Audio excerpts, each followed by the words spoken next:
Livro Memória de um Suicida, pelo espírito Camilo Cândido Botelho, capítulo 18. Homem, conhece-te a ti mesmo. Parte 1. Outros cursos fazíamos, não menos importantes para nossa reeducação, alternadamente com o da moral estatuída pelo ensino nazareno. Um deles prendia-se à ciência universal, cujos rendimentos nos deram então a conhecer. 2 anos depois de iniciados no curso de moral cristã, por estudos profundos, análises tão penosas quão sublimes, e nestas mesmas análises entrava a necessidade de estudarmos a nós próprios, aprendendo a nos conhecermos intimamente. Exames pessoais melindrosos eram efetuados com minúcias aterrorizantes para o nosso orgulho e para a nossa vaidade, paixões daninhas que nos haviam ajudado na queda para o abismo. Ao mesmo tempo em que, sendo as aulas mistas, adquiríamos o duplo ensinamento de dissecar também o caráter, a consciência, a alma, enfim, de nossos pares, como de nossas irmãs de infortúnio, o que nos conferia valioso conhecimento da alma humana. Era a lente dessa cadeira magnífica, o venerando educador Epaminondas de Vigo, espírito cuja rigidez de costumes, virtudes inatacáveis e energia inquebrantável infundia-nos mais que respeito, verdadeira impressão de pavor. Em sua presença sentimos desnudados dos disfarces de quaisquer atenuantes inventadas pelos sofismas conciliatórios, o peso vergonhoso da inferioridade que nos assinalava, o opróbrio da incômoda situação de responsáveis por delitos degradantes, pois dominava as potencialidades da nossa mente a convicção de que não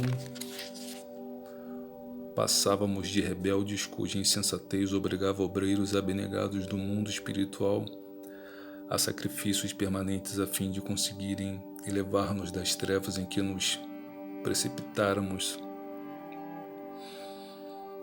Ora, a vergonha que açoitava nossos espíritos em presença de Epaminondas era um suplício novo e inesperado, de natureza absolutamente moral, porém superlativa, que se apresentava nesta segunda fase da nossa situação de suicidas em preparo de futuras realizações reparadoras. O emérito educador auxiliava-nos a esfolhar a própria consciência, levando-a a desdobrar-se até as recordações remotas das sucessivas migrações terrenas que tivéramos no pretérito.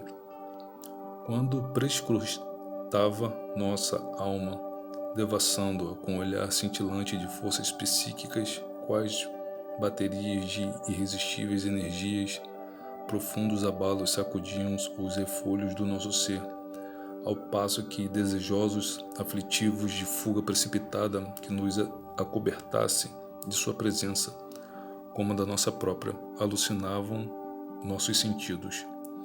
Enquanto Aníbal de Silas, com a ternura consolatória do Evangelho, acendia em nosso seio fachos beneficentes de confiança no porvir,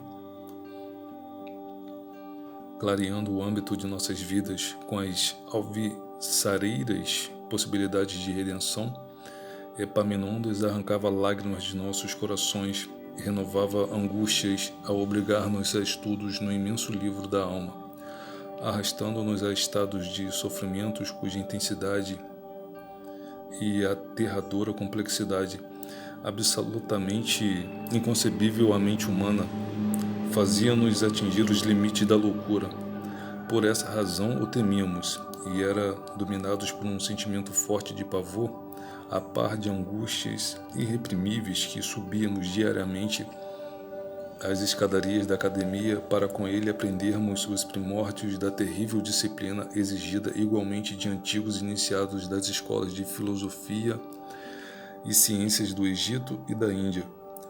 O reconhecimento da inferioridade pessoal para o método da elevação moral pela autoeducação.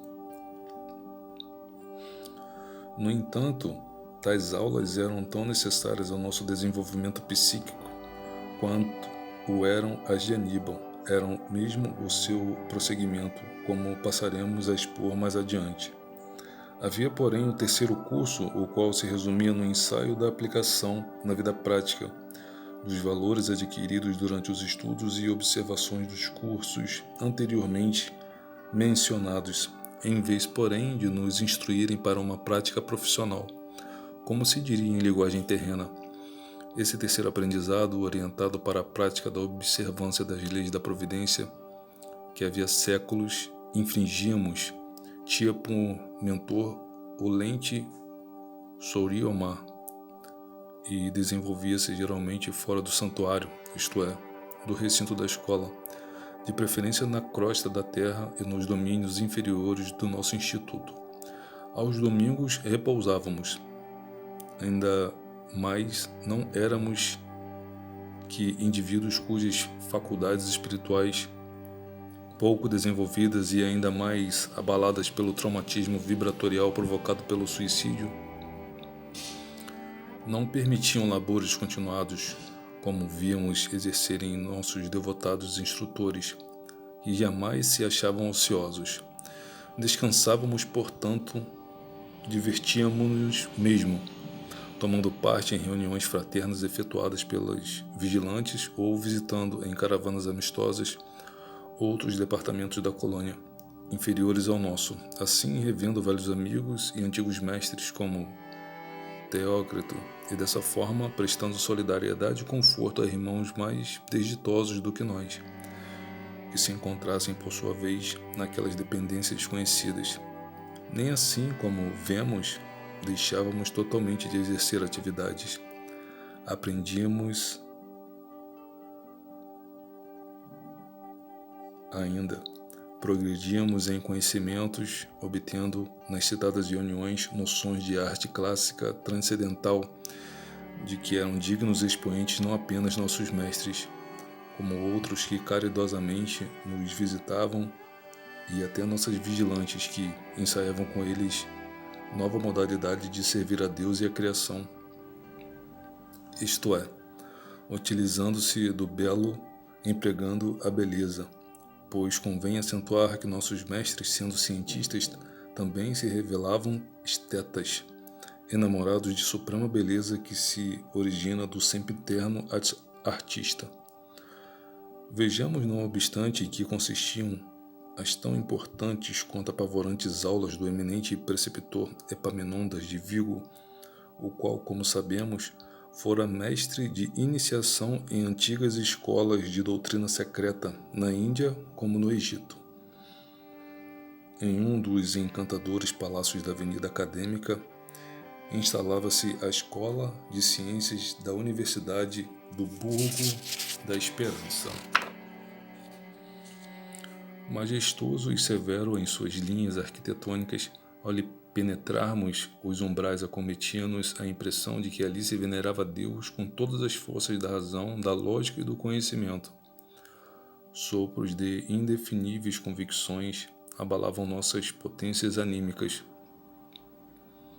fornecendo-nos a intuição de nossa própria pequenez em face da sabedoria, ao passo que fortes emoções infundiam-nos singular respeito pelo desconhecido que ali depararíamos.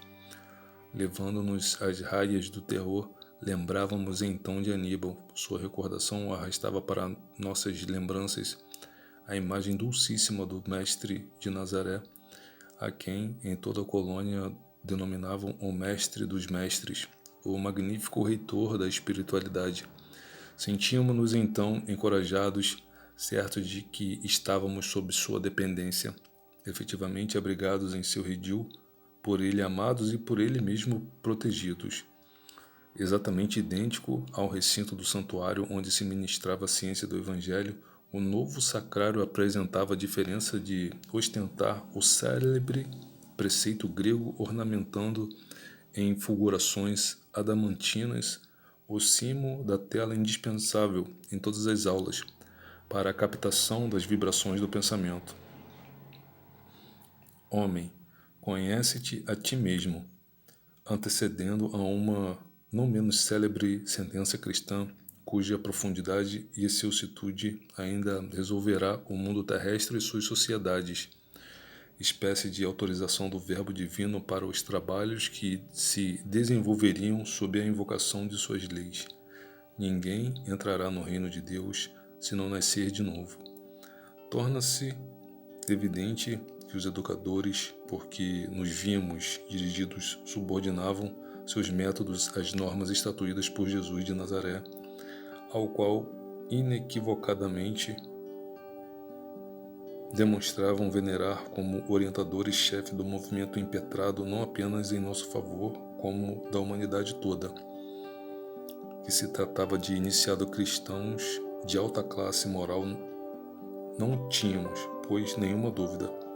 E se eram filósofos, cientistas, pesquisadores, sociólogos, pedagogos, eméritos, como mais tarde tivemos ocasião de verificar, também era, fora de dúvida, que era sublime escola de moral e fraternidade estabelecida pelo Cristo de Deus, que extraíam modelos e métodos para exercerem entre os homens encarnados e os espíritos em trânsito as elevadas aptidões que possuíam.